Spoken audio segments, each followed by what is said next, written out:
नमस्कार, वंदे मातरम। मैं बलदेव राजपूत, दुर्ग छत्तीसगढ़ से। बहुत दिन से मेरे पास कमेंट्स आ रहे थे कि सर हम एक जो पेपर होता है आपका, उसमें कितना लिखें। अगर बीए का पेपर है तो, या बीएससी का पेपर है तो हम कैसे टाइम को मैनेज करें कि हम जो 3 घंटे का हमको समय दिया जाता है दुर्ग यूनिवर्सिटी में, उसे हम कैसे 3 घंटे में 5 यूनिट को कंप्लीट करें। दूसरा, बीए वाले बच्चों का सबसे ज़्यादा कमेंट ये था कि सर हम एक क्वेश्चन में कितना पेज लिखें जिससे हमको ज़्यादा आउटपुट मिले। उसी प्रकार से बीकॉम वालों का भी कहना था कि हमें कितना पेज लिखना चाहिए या किसी टॉपिक पे कितना हम एक्सप्लेनेशन दें जिससे कि हमें मैक्सिमम मार्क्स मिले। तो मैंने सोचा एक सेपरेट वीडियो बना देता हूँ। इस वीडियो में मैं कवर करूँगा कि अगर आपका 5 में से 5 यूनिट बन रहा है या 3 यूनिट या 4 यूनिट बन रहा है तो टाइम को कैसे डिस्ट्रीब्यूट करें ताकि आपको 5 यूनिट 3 घंटे में कंप्लीट हो जाए। याद रखिएगा, ये जो मैं कॉन्सेप्ट बता रहा हूं वो सिर्फ कॉन्सेप्ट है। मतलब आपको सिर्फ ये समझना है कि हमको इस तरीके से टाइम को मैनेज करना है। जबकि जब आप एग्जाम हॉल में जाएंगे तो ये 19-20 होता है, मतलब टाइम कभी कम ज़्यादा होता है। बट जब हम लोग एग्जाम में जाने से पहले जो प्रिपरेशन करते हैं कि हम कैसे कैसे यूनिट्स को अरेंज करेंगे, उसके बारे में ये वीडियो मैं बना रहा हूँ। इस वीडियो से पहले मैं एक चीज़ और क्लियर कर देता हूँ कि बहुत सारे बच्चे ये पूछ रहे थे कि सर बीएससी फर्स्ट ईयर या बीए फर्स्ट ईयर या बीकॉम फर्स्ट ईयर का जो एनईपी आने के बाद एग्ज़ाम कैसा होगा, उसका पैटर्न क्या होगा। तो उसके लिए मैं पहले से ही एक वीडियो बना चुका हूँ। मैं नीचे डिस्क्रिप्शन में आपको एक प्लेलिस्ट का लिंक दे दूंगा, प्रॉब्लम वर्सेस सॉल्यूशन करके। आप उसमें अगर जाएंगे तो कुछ वीडियो जब आप नीचे स्क्रॉल करेंगे तो आपको दिख जाएगा कि इस बार पासिंग मार्क्स जो हैं वो फर्स्ट ईयर में किस प्रकार हैं, तो आप वो वीडियो देख सकते हैं। तो चलिए आज के टॉपिक पे आते हैं कि हमको टाइम को कैसे मैनेज करना है। सबसे पहले देखते हैं हेमचंद यादव विश्वविद्यालय या फिर दुर्ग यूनिवर्सिटी के नाम से हम इसे जानते हैं। इसमें बीएससी बीए या बीकॉम का जब पेपर होता है तो वो 3 घंटे का होता है। मतलब अगर उसको मिनट में कन्वर्ट करें तो 180 मिनट का पेपर होता है। अब हम 5वें यूनिट से स्टार्ट करते हैं कि हमको कैसे मैनेज करना है। मान के चलिए कोई स्टूडेंट है जो 5 का 5 यूनिट पूरा पढ़ के जा रहा है। अगर वो 5 का 5 यूनिट चाहे बीएससी बीए या बीकॉम किसी में भी हो, अगर आप 5 के 5 यूनिट पूरा सॉलिड पढ़ के जाते हैं तो आपको एक यूनिट के लिए 35 मिनट का समय मिलता है। अगर आप एक यूनिट को 35 मिनट देते हैं तो उस कंडीशन में 2 घंटे 55 मिनट में आपका जो पेपर है वो कंप्लीट हो जाता है। बीएससी में बहुत कम ऐसा होता है कि बच्चे 5 के 5 यूनिट सॉलिड पढ़ के चले जाएं। यहां मेरा सॉलिड से मतलब यह है कि आपने पूरा सिलेबस कवर किया है, और अनसॉलिड का मतलब यह है कि आपने कुछ यूनिट जो हैं वो पूरे सिलेबस से कवर की है, उन्हें हम सॉलिड यूनिट कहते हैं। और जिनको आपने अनसॉल्व पेपर या आपको जो लगता है आईएमपी क्वेश्चंस हैं या टीचर ने अगर आपको बताया है ये आईएमपी क्वेश्चंस हैं, उन क्वेश्चंस को पढ़ के जाते हैं तो उन यूनिट को हम अनसॉलिड बोलते हैं। तो यहां पर 5 यूनिट सॉलिड करने का मतलब है आपने 5 के 5 यूनिट पूरा सिलेबस से पूरा पढ़ा हुआ है, तो उस कंडीशन में आपको 35 मिनट मिलेगा। अब मान के चलिए आपके 3 क्वेश्चन है, उसमें से अगर आपको 2 बनाना है तो एक क्वेश्चन को आपको 20 मिनट देना होगा, दूसरे क्वेश्चन को 15 मिनट देना होगा। ये कम ज़्यादा होता है। यहां पर बोलना बहुत आसान है, बट जब अगर आप एग्जाम देना चालू करोगे तो हो सकता है 20 मिनट वाला जो क्वेश्चन है वो 25 मिनट में बने, या जो 10 मिनट वाला है वो 15 मिनट में बने। तो वो आगे पीछे चलता है। बट आपको ध्यान ये देखना पड़ेगा कि अगर आपके 5 के 5 यूनिट बन रहे हैं तो उस कंडीशन पे आपको 35 मिनट में ये कोशिश करनी होगी कि आपका एक यूनिट जो है वो कंप्लीट हो जाए। अब दूसरे की बात करते हैं कि 4 यूनिट सॉलिड अगर कोई बच्चा पढ़ के जाता है और एक यूनिट अनसॉलिड पढ़ के जाता है। फिर से रिपीट कर दूं कि 4 यूनिट सॉलिड का मतलब यह है कि आप जो है वो 4 यूनिट पूरा सिलेबस से पढ़ रहे हैं, जबकि एक यूनिट आपने आईएफपी क्वेश्चंस की तैयारी की है। तो आपको क्या करना चाहिए कि 40 मिनट जो है वो इस 4 यूनिट को देना चाहिए। क्यों? क्योंकि आपने 4 यूनिट पूरा पढ़ाई किया है। तो मैं ये उम्मीद करता हूं कि 4 में से 4 यूनिट आपका बन रहा होगा, क्योंकि आपने पूरा सिलेबस कवर किया है। तो आपको मिनिमम एक यूनिट को कितना मिनट देना चाहिए? 40 मिनट देना चाहिए। इससे आपका 160 मिनट में लगभग आपके 4 यूनिट कंप्लीट हो जाएंगे। वहीं जो एक यूनिट आपने आधा अधूरा पढ़ा है उसे आप 15 मिनट दे सकते हैं, जिससे आपका पेपर 2 घंटा 55 मिनट में कंप्लीट हो जाएगा। फिर से रिपीट कर दूं, 40 मिनट आपको ऐसे अरेंज करना है कि उतने में आपका जो है वो एक यूनिट कंप्लीट हो जाए। अगर कोई क्वेश्चन बड़ा है तो उसे आप थोड़ा छोटा करके लिख सकते हैं, और अगर कोई क्वेश्चन छोटा है तो उसको और अच्छे से एक्सप्लेन करके लिख सकते हैं। इसका कहने का मतलब ये है कि आपको बड़े क्वेश्चंस को छोटा करने आना चाहिए और छोटे क्वेश्चंस को थोड़ा बड़ा करने आना चाहिए। नॉर्मली बीए में ऐसा हो जाता है, बट बीएससी के केस में ऐसा बहुत कम पॉसिबल है कि आप जो छोटे क्वेश्चंस हैं उसको बड़ा कर पाएं। तो जो भी क्वेश्चन होगा उसके मेरिट के हिसाब से आपको चलना होता है। वहीं अब बात करते हैं, सबसे ज़्यादा जो पैटर्न जो बच्चे फॉलो करते हैं वो होता है 3+2 सिस्टम। मतलब 3 यूनिट बच्चे जो हैं वो पूरा सॉलिड करके जाते हैं, सारे क्वेश्चंस पढ़ के जाते हैं, और ये 2 यूनिट जो है वो बच्चे अनसॉल्व्ड से पढ़ते हैं, या बच्चों को जो लगता है या टीचर ने जो बताया होता है उसे वो लोग प्रीफर करते हैं, उन क्वेश्चंस को प्रीफर करते हैं। तो अगर कोई बच्चा 3 यूनिट बहुत अच्छे से पढ़ के गया है तो उसको चाहिए कि हर यूनिट को 45 मिनट दे के बनाए, हर यूनिट 45 मिनट दे, जो उसके क्वेश्चन बन रहे हैं उनको अच्छे से एक्सप्लेन करे, क्योंकि 45 मिनट बहुत ज़्यादा समय होता है, और 45 मिनट में बहुत अच्छे से एक्सप्लेन करे इन 3 यूनिट को, क्योंकि उसको ये टारगेट करना होगा कि ये 3 के 3 यूनिट पूरे सॉलिड बने।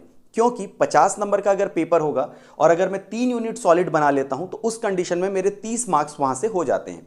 तो 3 यूनिट आपको सॉलिड करना है, मतलब एक यूनिट को आपको मिनिमम 45 मिनट देना होगा, ताकि 135 मिनट में आपका जो है वो 3 यूनिट सॉलिड हो जाए।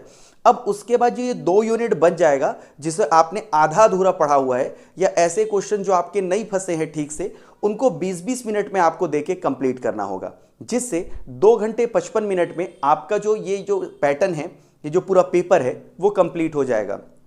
याद रखिएगा 45 मिनट में आपको 3 यूनिट को ऐसे बनाना है कि आप मैक्सिमम मार्क यहीं से स्कोर कर ले, और ये जो 20-20 मिनट मैंने जो क्वेश्चंस को दिए हुए हैं उसमें आप आधा अधूरा ही लिखे, क्योंकि सीधी सी बात है आपके ये 2 यूनिट ठीक से बन नहीं रहे होंगे, तो आपको जितना हो सके उतना ज़्यादा उस पर एफर्ट लगाना है, और 20-20 मिनट में आपको जो उस टॉपिक से रिलेटेड समझ में आ रहा है उस समय आप लिख सकते हैं। इसके अलावा देखिएगा, कोई बच्चे ऐसे रहते हैं जो सिर्फ 2 यूनिट सॉलिड पढ़ के जाते हैं और जो 3 यूनिट रहता है वो अनसॉलिड रहता है। इसका मतलब 2 यूनिट पूरा सिलेबस का और 3 यूनिट आईएमपी क्वेश्चंस की तैयारी करके बच्चे जाते हैं। ऐसे बच्चों को चाहिए कि एक यूनिट को कम से कम 55 मिनट दें। शुरू के जो 2 यूनिट जो आपने अच्छे तरीके से पढ़ाई की है उसको 55 मिनट्स दें, जिससे 110 मिनट मतलब 110 मिनट में आपका जो है वो 2 यूनिट बहुत अच्छे से हो जाएगा। आपको इस 2 यूनिट को ऐसे बनाना है कि आपका एक नंबर भी ना कटे, मतलब बहुत अच्छे से एक्सप्लेन करना है। उसके बाद जो बाकी के जो 2 यूनिट हैं उसको आपको 20-20 मिनट देना है, वहीं जो एक यूनिट रहेगा उसे 25 मिनट देना है।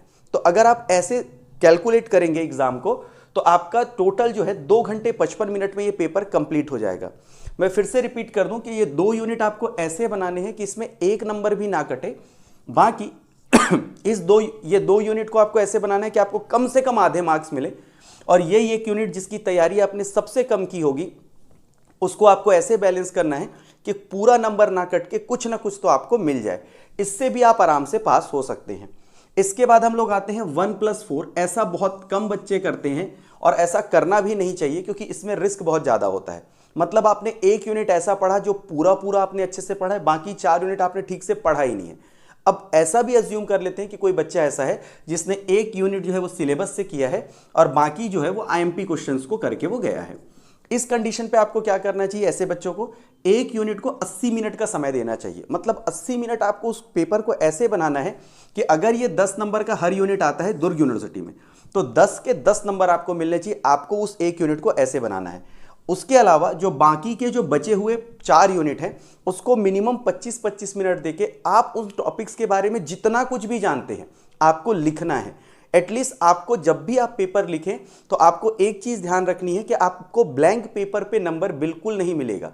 तो अगर आपके 4 यूनिट नहीं भी बन रहे हैं और इन 4 यूनिट के बारे में आप थोड़ा भी जानते हैं, इवन नहीं भी जानते हैं, तो जो आपको याद है उसको लिख के आइए, लेकिन लिख के आइए, क्योंकि ब्लैंक पेजेस पे नंबर नहीं मिलते। ऐसा भी अगर आप करेंगे तो लगभग 3 घंटे में आपका पेपर जो है वो कंप्लीट हो जाता है। मैं इस वीडियो के अंत में एक चीज क्लियर कर देता हूं कि सबसे पहले जब आप पेपर देना स्टार्ट करते हैं तो पहले आपको ऐसे क्वेश्चंस को बनाना है जो आपको 100% आता है। उसके बाद दूसरे नंबर पे ऐसे क्वेश्चंस को बनाना है जो आपको आधा आता है, और उसके बाद उन क्वेश्चंस को बनाना है जो आपको बिल्कुल नहीं आता है। आपको सुनने में अजीब लगा होगा कि जो क्वेश्चन बिल्कुल नहीं आता है उसे हम लोग कैसे बनाएं। तो मैं 2008 से कोचिंग पढ़ा रहा हूं।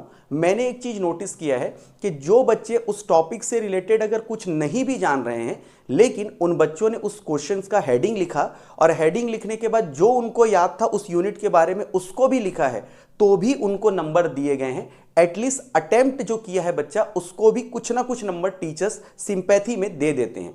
तो हमेशा एक चीज याद रखें कि पहले सॉलिड क्वेश्चन बनाएं, फिर हाफ जो क्वेश्चन आपके हाफ सॉलिड है उनको बनाएं, और उनके बाद जो नहीं भी बन रहे हैं उनसे भी मिलता जुलता कुछ भी लिख के आए, क्योंकि आपको ब्लैंक पेपर पर नंबर नहीं मिलेगा। आपको तभी नंबर मिलेगा जब आप कुछ लिखेंगे। तो अपना काम कीजिए कि 180 मिनट अगर आपको मालूम यूनिवर्सिटी दे रही है, तो आपको 180 मिनट अच्छे से लिख के पेपर जितना अच्छा हो सके उतना बनाना है। याद रखिएगा, बोलना आसान होता है कि 35 मिनट में बना लीजिए, 40 मिनट में बना लीजिए। बीए के केस में आप कर भी सकते हैं, बट बीएससी में बहुत मुश्किल हो जाता है कि इतने समय में अपने को क्वेश्चन को वाइंड अप करना। तो ये एक कॉन्सेप्ट है कि अगर आप ऐसा कर पाए तो बहुत अच्छा है। बाकी अगर आप बीएससी वाले हैं तो अपने लिखने की स्पीड को इंक्रीज करें ताकि बड़े क्वेश्चंस को कम समय में पूरा किया जा सके। वहीं अगर आप बीए वाले हैं तो आपको इतनी ज़्यादा प्रैक्टिस रखनी है कि आप जितने कम समय में जितना ज़्यादा पेजेस भर पाएंगे आपके लिए उतना अच्छा होगा, क्योंकि बीए के केस में यह देखा गया है कि आप जितना ज़्यादा एक्सप्लेन करते हैं उतना ज़्यादा आपको नंबर मिलता है। तो बीए वाले हों या बीएससी वाले हों, दोनों के लिए एक चीज़ इंपॉर्टेंट है कि आप जितना ज़्यादा हो सके उतना स्पीड लिखें और एक्यूरेट लिखने की कोशिश करें। इवन जब आपको नहीं आएगा तो उस टॉपिक से रिलेटेड कुछ भी लिख के आए, लेकिन लिख के आए। तो मैं उम्मीद करता हूं कि इससे आपको एक छोटा सा आइडिया हो जाएगा कि आपको कितना मिनट किस यूनिट को देना है। और याद रखिएगा, अगर कोई क्वेश्चन 20 मिनट आप लिख रहे हैं तो आपको यह देखना है कि 20 मिनट में कितना ज़्यादा लिख सकते हैं। मैं बोल दूंगा कि भाई 2 पेज लिखिए 5 नंबर वाले क्वेश्चन में, 8 पेज लिखिए, तो उससे कोई फर्क नहीं पड़ता। 20 मिनट में आप कितना पेज लिख पाते हैं ये मैटर करता है। अगर आप 20 मिनट में 20 पेज लिख पाते हैं बीए में तो ये तो और अच्छा है, लेकिन ऐसा बोलना आसान है, प्रैक्टिकली बहुत मुश्किल है। तो पेजेस को काउंट ना करें, आप ये काउंट करें कि आप कम समय में कितना ज़्यादा लिख पाते हैं, क्योंकि ये पेपर जो है वो हमको एक कांस्टेंट टाइम मतलब 3 आवर्स 180 मिनट दे के मिला है। इसीलिए हमको ये देखना है कि हम कितने कम समय में कितना ज़्यादा लिख पाते हैं। मैं आपकी सहूलियत के लिए डिस्क्रिप्शन में कुछ वीडियोस के लिंक दे दूंगा, और अगर कोई भी स्टूडेंट को कॉलेज से रिलेटेड कोई दिक्कत हो तो एक प्लेलिस्ट का लिंक दे दूंगा, जिससे आपको यूनिवर्सिटी से रिलेटेड काफ़ी समस्याओं का जो सलूशन है वो आपको वहाँ पर मिल जाएगा। मैं उम्मीद करता हूँ कि आज का यह वीडियो आपको इन्फॉर्मेटिव लगा हो। इसी तरह की वीडियोस को देखने के लिए आप हमारे चैनल को सब्सक्राइब कर सकते हैं। तो मिलते हैं अगले वीडियो में, तब तक के लिए जय हिंद, वंदे मातरम।